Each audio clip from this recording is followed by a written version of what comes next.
Bienvenidos al módulo de retina y vitrio de la carrera de médico especialista SAUDA 2023. Soy la doctora María Victoria Cibrán y hoy les voy a hablar sobre anatomía e histología retinal a modo introductorio del módulo para después poder comprender las patologías retinales que se verán en el transcurso del módulo. Desde ya muchas gracias a los coordinadores del módulo por la invitación. Vamos a evaluar como objetivos de la clase histología y anatomía retinal, barreras hematorretinales, nociones del cuerpo vítreo, así como conceptos anatómicos aplicados a la cirugía vitreoretinal. En cuanto a la anatomía retinal, debemos recordar que la retina es una línea delgada, semitransparente y con múltiples capas de retina neural, que cubre la cara interna de los 2/3 de la pared posterior del globo ocular. En sentido anterior se extiende casi hasta el cuerpo ciliar y termina en este punto en un borde irregular que se llama ora serrata. En el adulto, la ora serrata mide alrededor de 6.5 milímetros detrás de la línea de Schwalbe en el lado temporal y 5.7 detrás de dicha línea en el lado nasal.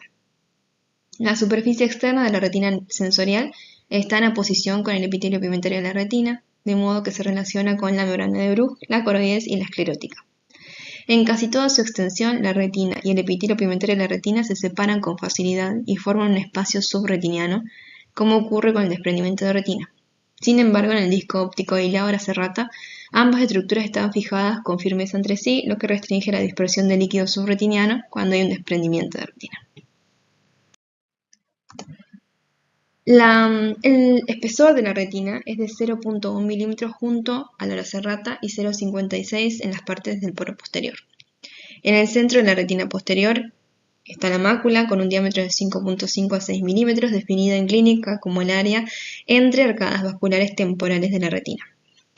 En anatomía se define como mácula lútea al área de 3 milímetros de diámetro que contiene el pigmento amarillo xantófilo. La fovea tiene 1.5 milímetros de diámetro desde el punto de vista histológico y se caracteriza por ser un adelgazamiento de la capa nuclear externa sin que haya otras capas de parénquima debido al trayecto oblicuo de los axones de la superficie fotorreceptora y al desplazamiento centrífugo de las capas retinianas que son más cercanas a la superficie interna de la retina. En el centro de la mácula, a 4 milímetros del disco óptico en sentido lateral, se halla la foviola, que tiene 0.3 milímetros de diámetro y en clínica se observa como una depresión que genera un reflejo particular que al observarla con un oftalmoscopio se puede ver. En la parte más delgada de la retina, 0.25 milímetros, solo contiene conos fotorreceptores y corresponde a la zona retiniana avascular observada por angiografía con fluoresceína. Y por sus características la fovea y la foviola permiten respectivamente la discriminación visual fina y agudeza visual óptima. El espacio extracelular retiniano por lo común está vacío y en potencia es mayor en la mácula. El lumbo es la parte central de la foviola. Solo existe lámina basal, Müller y conos. La alineación de los fotorreceptores con la luz en este sector es perfecto. La parafovea es un cinturón de 0.5 milímetros de ancho que rodea el margen foveal y rodeando la parafovea se encuentra un área de 1.5 milímetros de ancho llamado perifovea.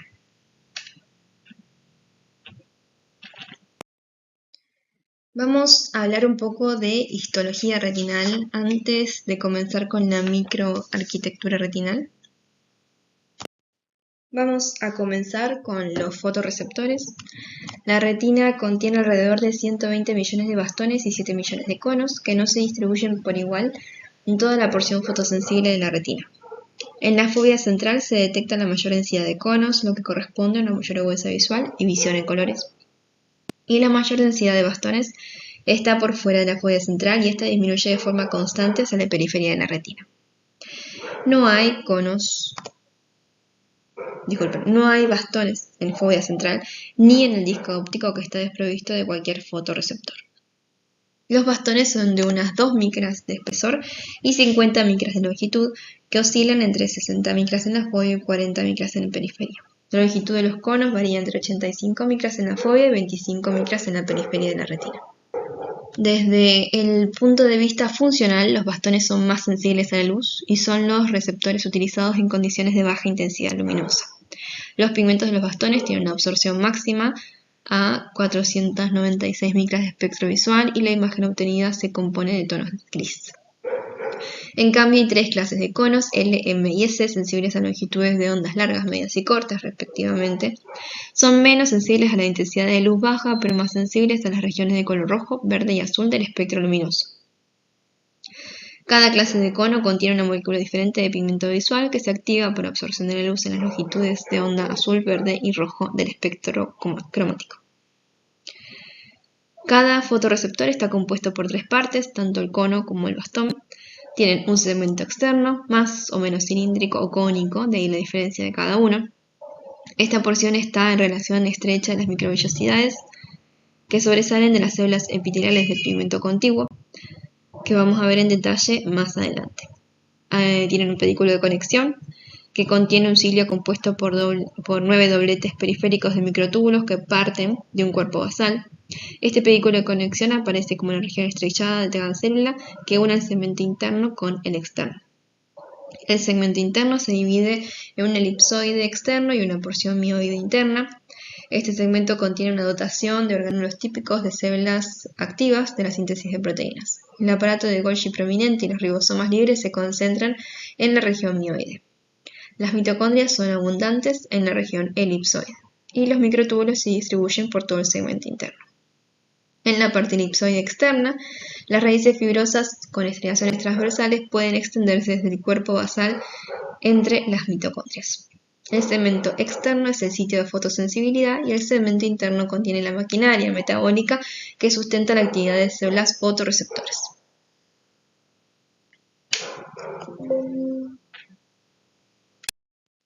Otras células de la retina neurosensorial son las células de Müller, que forman el armazón para toda la retina. Sus evaginaciones rodean las otras células de la retina de manera tan completa que llenan la mayor parte del espacio extracelular.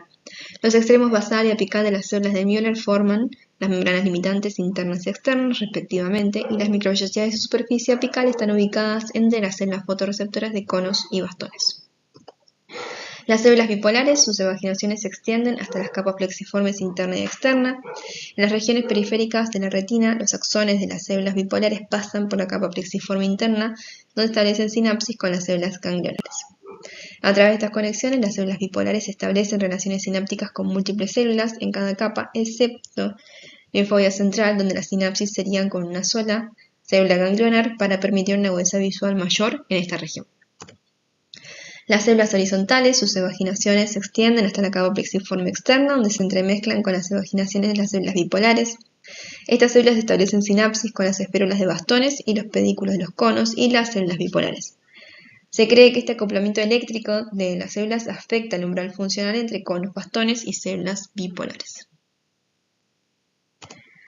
Las células amácrinas, sus evaginaciones pasan hacia adentro y contribuyen a una interconexión celular compleja. Se ramifican ampliamente para establecer sinapsis con axones de células bipolares y dendritas de células ganglionares. Además de las células bipolares y ganglionares, las células amácrinas realizan sinapsis en la capa plexiforme interna con células interplexiformes y otras células amácrinas.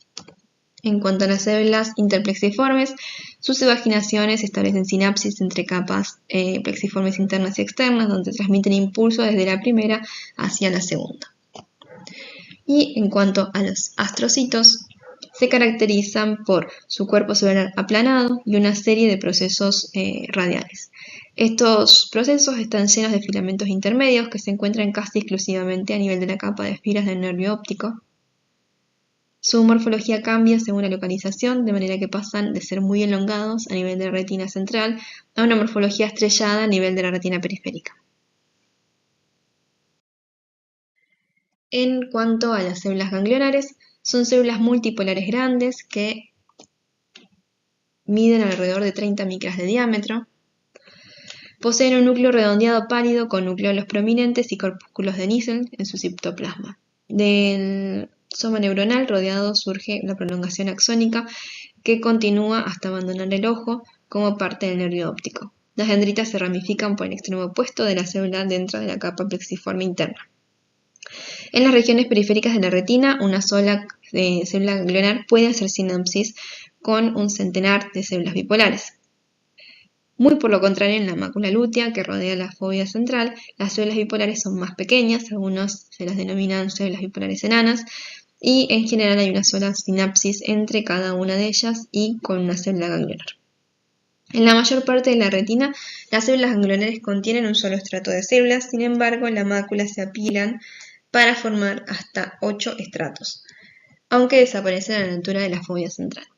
Dispersas entre las células ganglionares hay células gliales pequeñas con núcleos hipercromáticos. La capa ganglionar contiene los somas de las neuronas y la capa de fibras nerviosas contiene los axones de las células ganglionares, y esta aumenta de espesor conforme convergen en el disco óptico. Los axones son imaginaciones amiolínicas delgadas que miden hasta 5 micras de diámetro. Los 3 tipos morfológicos de células ganglionares son las células ganglionares difusas grandes, difusas pequeñas y enanas. Si bien en total han llegado a identificar hasta 18 tipos morfológicos diferentes de células ganglionares. Ahora sí, vamos a evaluar la microarquitectura retinal, teniendo ya una base de la histología. Si hablamos de microarquitectura interna de la retina, ya desde hace más de una década, cuando aparecían los primeros OCT, podíamos ver la correlación de la histología de la retina. Esta es una foto clásica, digamos, donde podemos ver las capas en un corte histológico de la retina comparado con la imagen que nos brinda el OCT. Si analizamos la retina de la parte interna, o sea, desde la cavidad vítrea hacia afuera, vamos a mencionar la primera capa, que es la membrana limitante interna. Es una capa de secreción de glucoproteínas y colágeno desde las células de Müller. Tiene un espesor alrededor de 2 a 3 micras y se sitúa a nivel de la superficie de contacto entre la retina y el humor vítreo, actuando como barrera de difusión entre ambos. Está formada por las partes internas entonces de las células de Müller y de los astrocitos. Seguimos por la capa de fibras nerviosas o de fibras ganglionares, que es una capa hiperreflectiva constituida por los axones de las células ganglionares. También existen astrocitos en esta capa. Se ve con mayor detalle y con más claridad en un corte B de la tomografía que pasa a nivel de las papilomacular. En esta capa de fibras nerviosas de la retina es la que luego conformará el anillo neuroretiniano una vez que ingresa al nervio óptico. Los aparatos modernos son capaces de medir esta capa con precisión, lo que se obtiene con cortes circulares alrededor del nervio óptico, y de esta forma se logra cuantificar el espesor de la capa de fibras nerviosas de la retina. En cuanto a la capa de células ganglionares, es una capa isorreflectiva que está por debajo de la capa de fibras nerviosas. Las células ganglionares están separadas entre sí por células de Müller y astrocitos que se encuentran formando una sola hilera, excepto alrededor de la foviola, donde pueden ser hasta 10. Desde el punto de vista vascular es sumamente importante, porque es donde se localiza el plexo superficial de la retina. Cuando estudiamos en detalle la región macular de un paciente, por ejemplo, y aplicamos la tecnología de OCTA, como podemos ver en esta imagen, es importante evaluar la red capilar perifoveal, así como el plexo superficial, ya que en la parte central, que es la que estamos viendo, debemos obtener la imagen avascular, que es la foviola.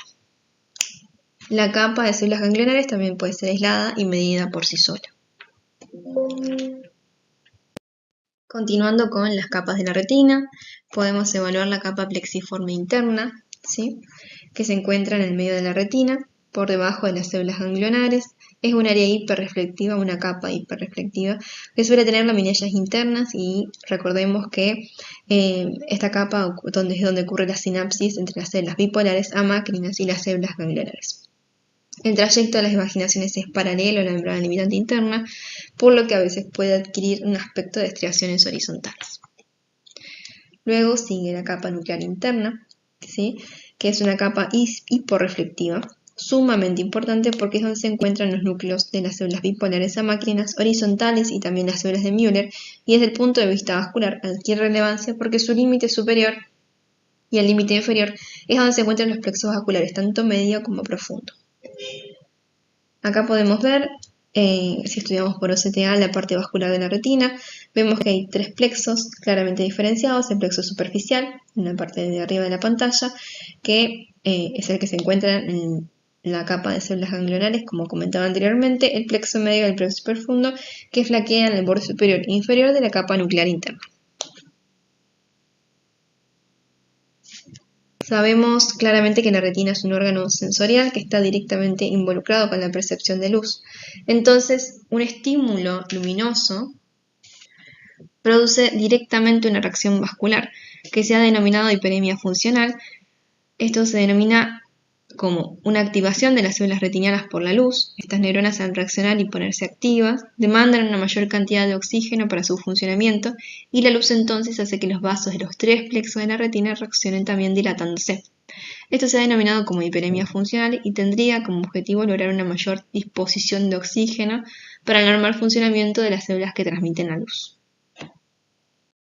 Podemos continuar con la capa plexiforme externa, ¿sí?, que va a ser una capa hiperreflectiva que contiene la sinapsis de los fotorreceptores y las células bipolares.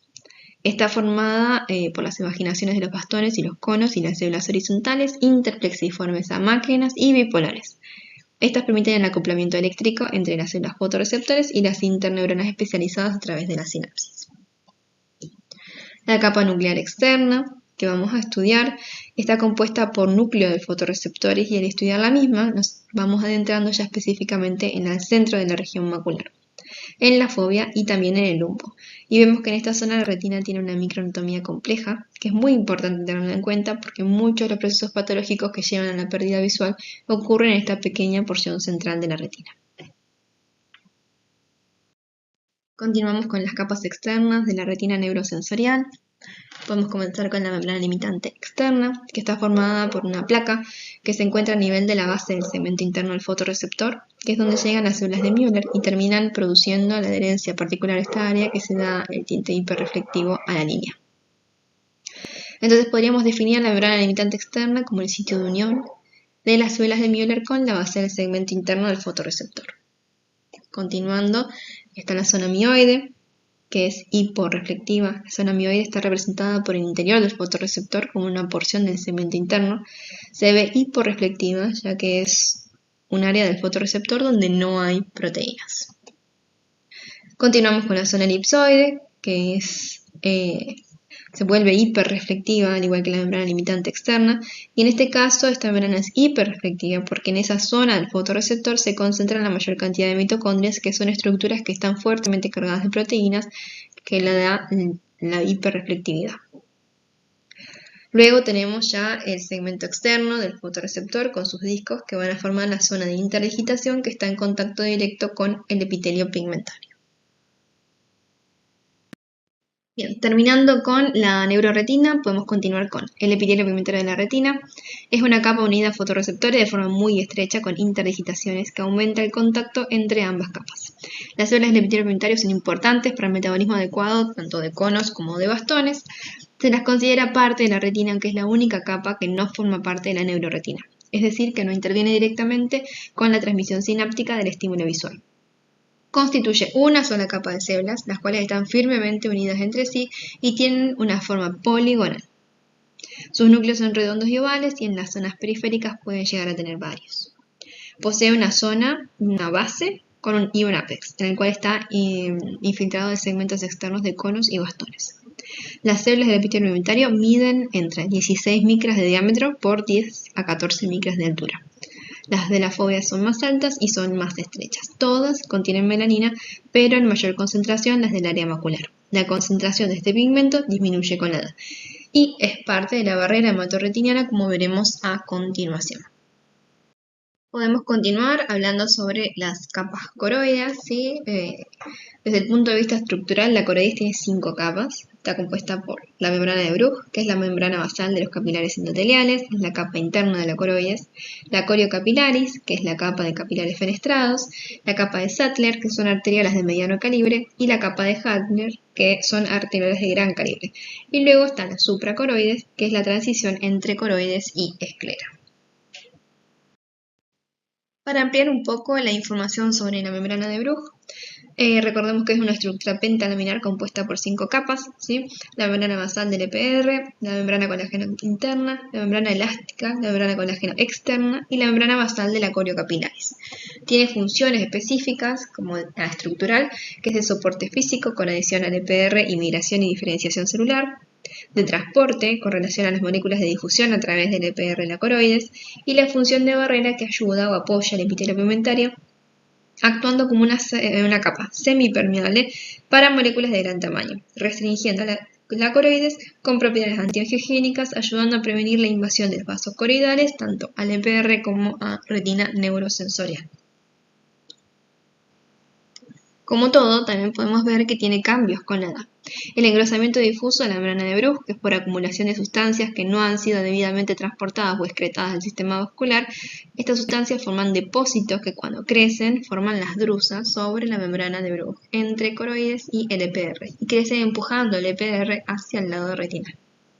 También puede haber alteración de proteínas de colágeno, calcificación y fragmentación de la membrana elástica y acumulación de lípidos. Vamos a hablar entonces sobre barreras hematorretinales y la vasculatura retinal y coroidea. La oxigenación de la retina interna va de 10 a 20 milímetros de mercurio. La normoxia va a depender del estado luz-oscuridad, lo que habíamos hablado antes de una hiperemia funcional, siendo mayor el nivel de la oxigenación en la luz. La tensión del oxígeno en la vasculatura coroidea es aproximadamente 70 milímetros de mercurio. La retina es el tejido con mayor actividad metabólica del organismo, con dos zonas únicas de oxigenación. Como podemos ver, tiene una retina interna y una retina externa. La retina interna, ¿sí?, va a estar, la vasculatura va a estar dado por la vasculatura retinal. Esta lo importante es que es autorregulada y que responde ante cambios de oxigenación sistémica, manteniendo un nivel constante a nivel de la retina interna, ¿sí? Si la vasculatura retinal es comprometida, ese área obviamente se volverá hipóxica. En cambio, la retina externa, ¿sí?, va a estar dado por los vasos coroides. No es autorregulada, significa que los niveles de oxigenación coroides van a estar directamente relacionados con los niveles de oxigenación sistémica. Se va a ver afectado, por ejemplo, ante una estenosis de la arteria oftálmica, que es rama de la carótida interna, que es la más frecuente estenosada, ya que surge como una rama en ángulo recto. En cuanto a la vasculatura retinal, se comienza a formar en la semana 14 de gestación por vasculogénesis. La vasculatura profunda se forma luego de la semana 20 de gestación por angiogénesis, por migración y proliferación entonces de células endoteliales provenientes de vasos existentes. Es generalmente un sistema de bicapa suplido por la vasculatura superficial y profunda. En el único lugar que se encuentra una sola capa de vasos es en la periferia, en la hora serrata, donde la retina puede llegar a tener hasta 100 micras de espesor. La vasculatura retinal es suplida directamente por la arteria central de la retina, ¿sí? Esta arteria y sus ramas se encargan de dar nutrientes y oxígeno a las 2/3 partes internas de la retina, es decir, a todas las células excepto a fotorreceptores, ¿sí? En la imagen podemos ver la salida del nervio óptico dando sus ramas superiores e inferiores, nasal y temporal. En algunos casos, ¿sí?, que son un 20 a 30%, tenemos la variación de la arteria cilio-retinal. Es importante en los casos, por ejemplo, de oclusión de arteria central de la retina, ¿sí?, que este porcentaje de población, al tener esta variación, permite la preservación de visión en la fovea, ya que irriga a los fotorreceptores e incluso a las células de la retina interna hasta células ganglionares, ¿sí? Esto va a irrigar entonces la zona alrededor de la fovea y muchas veces la zona entre el nervio óptico y la fovea. Las arterias intrarretinales forman 3 capas en el interior de la retina, 4. Es el plexo radial peripapilar, que está alrededor de la papila óptica. Muchas veces se lo coloca como parte del plexo superficial, que está en las capas de células ganglionares, y un plexo profundo, ¿sí?, que está en relación a la capa nuclear interna. Y podemos ver descrito también el plexo medio, que se encuentra entre ambos. Las células ocluens de las células endoteliales retinales son la barrera hematorretinal interna, que restringe el pasaje de moléculas que no tienen receptores o transportadores en la superficie luminal de las células endoteliales. Los capilares tienen un diámetro luminal de 3.5 a 6 micras de diámetro. No te permite el pasaje de glóbulos rojos luego de la deformación en su forma de disco. Los capilares retinales y vénulas tienen un pericito perivasculares y estos tienen muy alta relación célula-pericito en el cuerpo, siendo 1 a 1.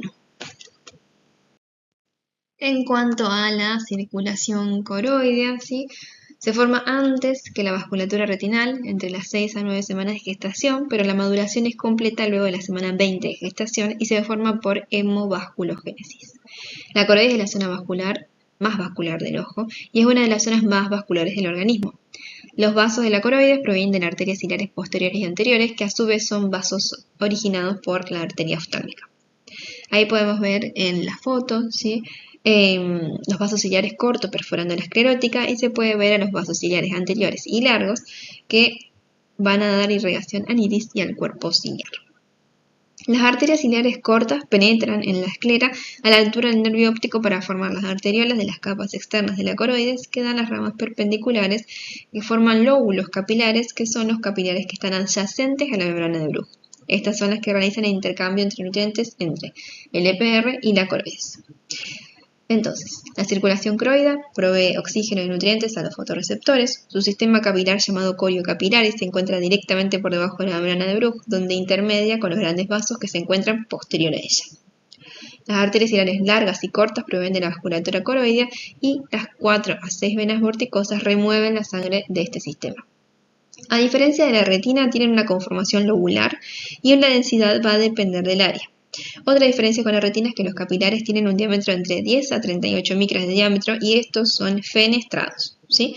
Permitiendo el pasaje de moléculas pequeñas y solutos por sus poros que tienen entre 60 a 70 nanómetros de diámetro. La mayoría de las fenestraciones están del lado retinal. Entonces, en cuanto a las funciones de la vasculatura coroidea, nutre la retina externa, incluye los fotorreceptores EPR y membrana de Bruch.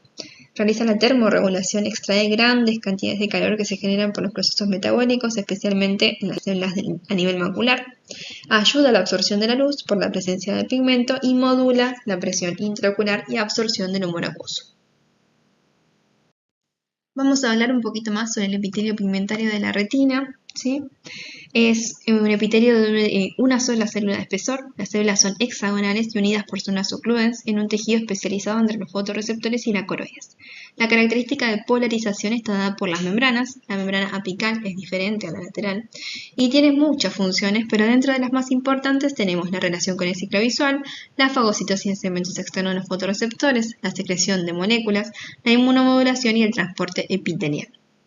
En la imagen podemos ver una microscopía electrónica de una célula del EPR y con la membrana de Bruch por encima y por debajo los segmentos externos de fotorreceptores. Se observa el pigmento interior de la célula y algunos de los segmentos externos ya se pueden ver envueltos por la membrana apical del EPR con función de fagocitosis.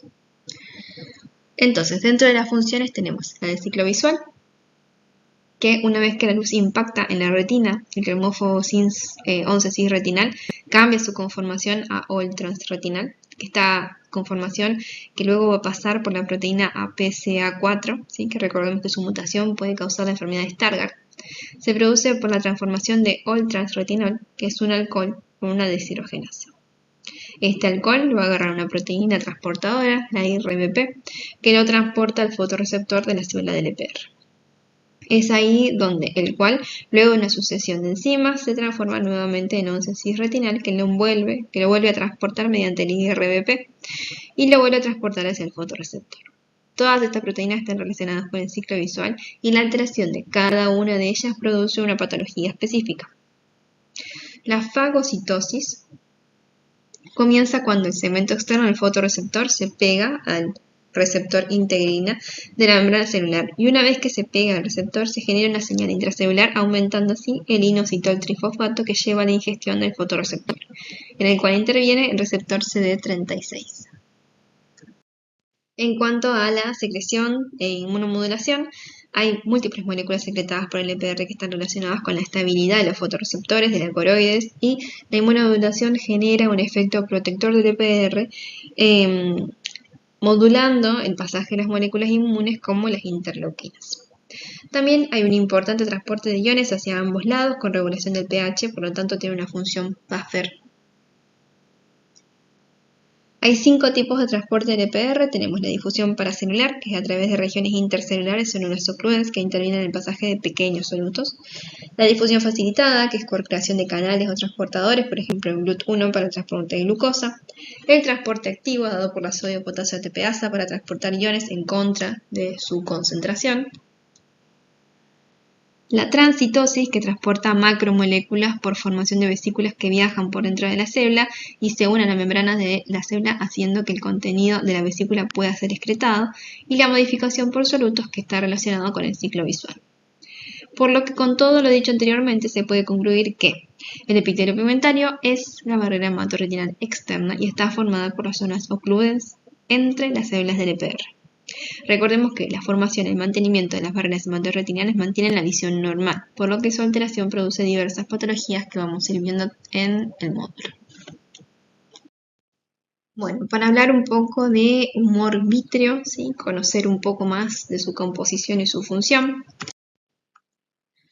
La composición del humor vítreo va a ser de un 98% agua y un 2% de proteínas estructurales, incluyendo los componentes de la matriz extracelular y antioxidantes. El colágeno es la proteína estructural mayor, 75% es colágeno tipo 2, con grandes similitudes entre el vítreo y el cartílago. Esto explica por qué ante alteraciones congénitas que afectan al colágeno tipo 2 resultan de artrooftalmopatías que presentan expresión fenotípica tanto en articulaciones como en vítreo.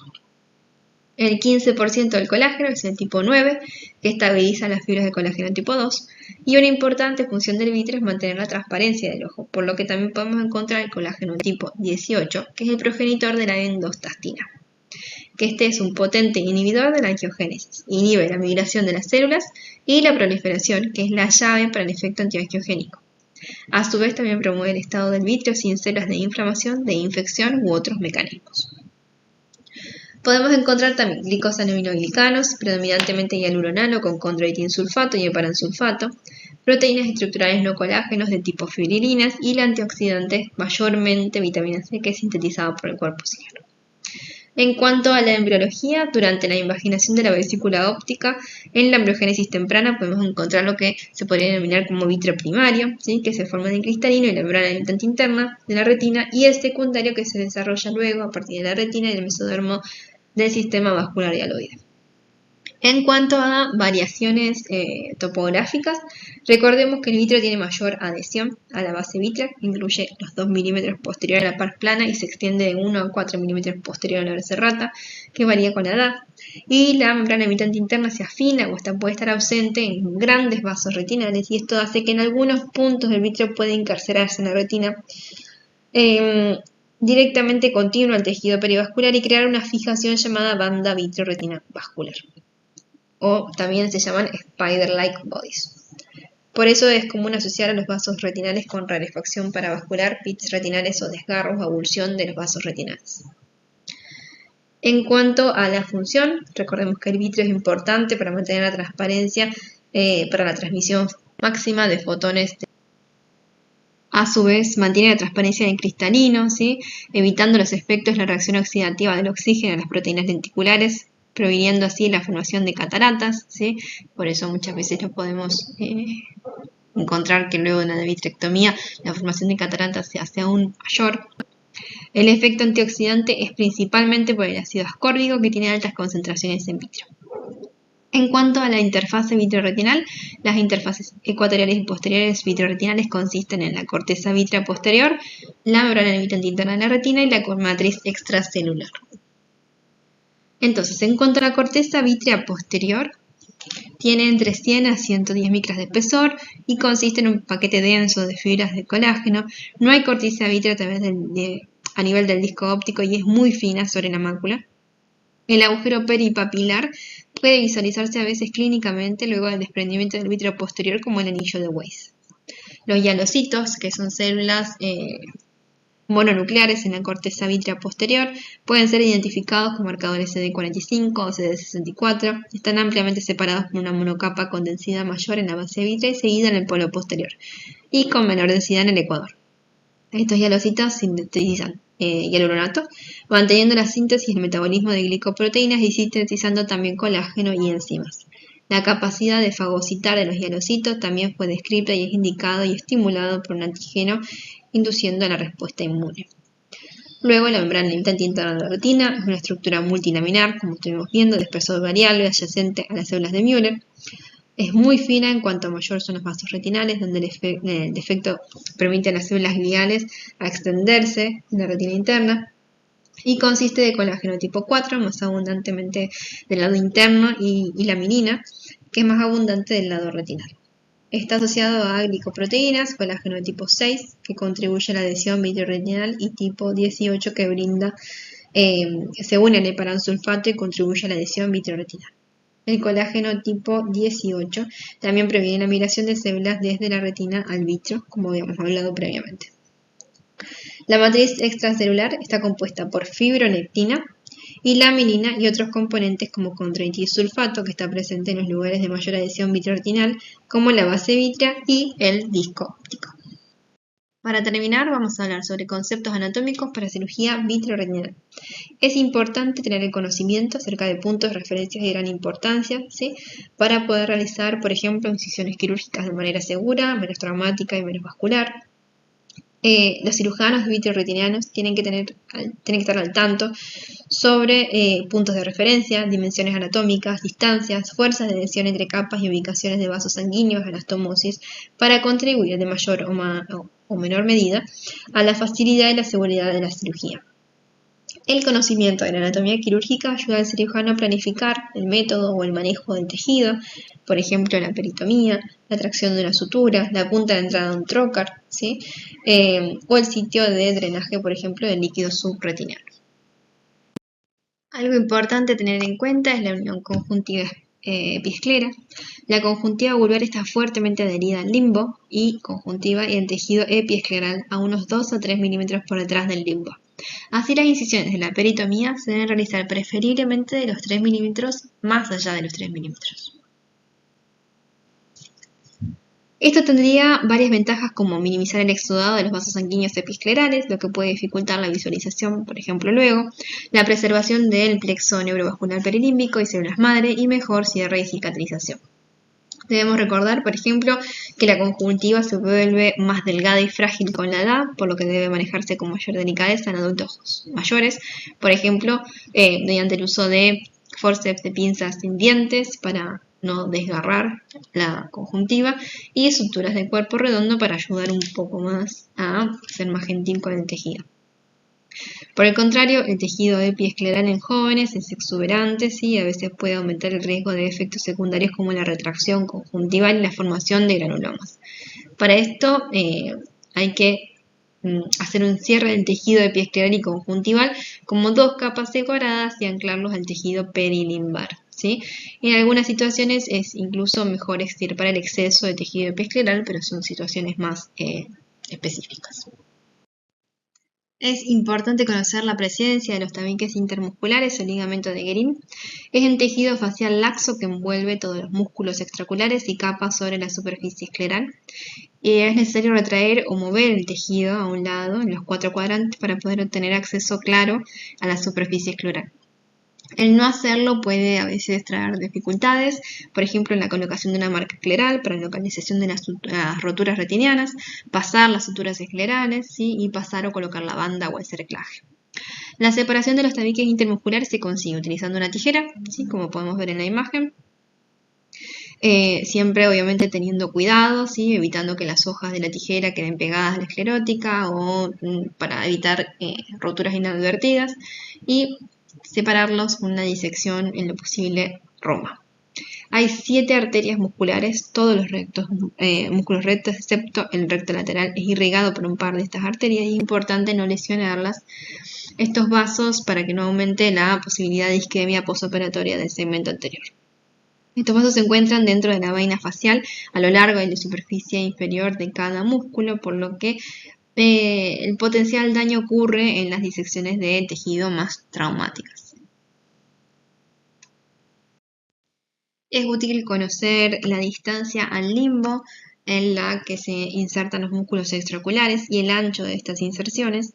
Esto permite un enfoque más preciso para pasar el gancho muscular, por ejemplo, antes del paso de las suturas de la brida. Conocer el ancho habitual de la inserción del músculo, generalmente 10 a 11.5 milímetros, ayuda a conocer rápidamente la posibilidad de que solo una parte de las fibras musculares han sido enganchadas, ¿sí? Sería necesario repetir el pase de un segundo gancho muscular para evitar el mayor daño del músculo y posibles dificultades ante los pasos posteriores. En orden, el recto medial, inferior, lateral y superior, con una distancia correspondiente al limbo de 5.5, 6.5, 7 y 7.7 respectivamente. Uno debe evitar obtener fibras del tendón, por ejemplo, del oblicuo superior, mientras está tratando de enganchar el músculo recto superior. Hay un mayor potencial para que esto suceda porque el músculo oblicuo superior tiene un amplio margen de inserción en la superficie escleral justo debajo del vientre del recto superior. El riesgo se puede minimizar pasando el gancho del estrabismo desde el temporal hacia nasal y manteniéndose dentro de la distancia definida como una inserción del recto superior, alrededor de 7.7 milímetros, desde el limbo y sin barrer el gancho demasiado hacia atrás. Es importante recordar también que la fuerza de acción de los músculos rectos es a lo largo de un plano tangencial en la esclerótica de su sitio de inserción. Entonces el cirujano o asistente debe aplicar la tracción de las suturas de la brida a lo largo del mismo plano tangencial para lograr el mejor control, digamos, posible de los movimientos del globo. Las tracciones tangenciales de la brida también evitan la abrasión corneal inadvertida que podría resultar del roce entre las suturas de la superficie, y lo más común es la córnea, durante el paso de suturas esclerales y la colocación del sectaje escleral o rotación del globo. La esclerótica, recordemos que es una cubierta protectora relativamente vascular del globo ocular, tiene un espesor variable con orientación variable de sus firmas y cuyo conocimiento puede ayudar a reducir complicaciones como perforación, corte escleral y también ayuda a crear puertos esclerales apropiados durante la perforación vitreoretinal en la cirugía. El grosor escleral es máximo a nivel del limbo, 0.83 milímetros, y alrededor de la región peripapilar en la zona de 1 milímetro. En el ecuador el espesor es de 0.5 y es más delgado justo debajo y al lado de la inserción muscular que es 0.3. También es delgado justo detrás del espiral de tilo, pero más grueso anterior a esto. Ahí podemos ver, por ejemplo, cómo está enganchado el músculo. En el cruce entre la pars plana y la coroides, es decir, en la serrata, podemos encontrar la base vitrea, cuya importancia para cirujanos vitreoretinales es lógica y mide alrededor de 3 a 6 milímetros de ancho y se extiende anteriormente sobre la pars plana de 1.5 a 3 milímetros y sobre retina periférica de 3 a 4 milímetros posteriores. Está compuesta por fibrillas vítreas densamente condensadas que anclan a ambos tejidos, por lo que es imposible separar la retina sin crear una ruptura iatrogénica. La unión densa del vítreo a la base posterior de la retina neurosensorial es la razón por la cual el desprendimiento del vítreo posterior no se extiende más allá de este punto y por lo que a menudo se producen desgarros de la retina en ese sector. Por lo tanto, no se extrae, sino que se afeita, ¿sí? No se quita, sino que se realiza un shaving de la base vítrea, ¿sí? Durante la cirugía vitreoretinal. Es difícil muchas veces eliminar los pliegues fijos que se realizan en esta región. Los intentos de disección Roma con el forceps tienen un alto riesgo de crear rupturas iatrogénicas, por lo tanto no se realiza. Y la dificultad relativa en el rasurado, digamos, de la base vítrea es particularmente en pacientes fáquicos por la seguridad, ¿sí? Durante la cirugía se podría contrarrestar esto mediante el apoyo externo, ¿sí? Que es la indentación. También es importante hablar sobre una entrada segura a la cavidad vítrea, ¿sí? Por ejemplo, una vitrectomía. Hablamos de vitrectomía, pero tranquilamente puede ser, por ejemplo, una aplicación intravítrea, ¿sí? La distancia debe ser tal de la entrada que reduzca el riesgo de dañar tanto el cristalino anteriormente como la base vítrea, ¿sí? Las distancias seguras se han determinado que es de 3 a 3.5, 4 en pacientes afáquicos, pseudofáquicos y fáquicos. Esta distancia, sin embargo, es diferente en recién nacidos, en bebés, en niños pequeños, ¿sí? Y debe tenerse en cuenta al administrar, por ejemplo, una aplicación intravítrea o al realizar algún tratamiento que se requiera a esa edad. Bueno, desde ya, muchas gracias. Obviamente es una clase introductoria, ¿sí? Para que puedan después comprender las patologías retinales. Es amplísimo lo que es anatomía, histología y nociones de la retina y la coroides y el vítreo. Así que, bueno, es un apoyo, ¿sí? Para que tengan. Les dejo mi mail por si tienen alguna duda o alguna consulta, ¿sí? Que necesiten, me pueden consultar. Muchas gracias.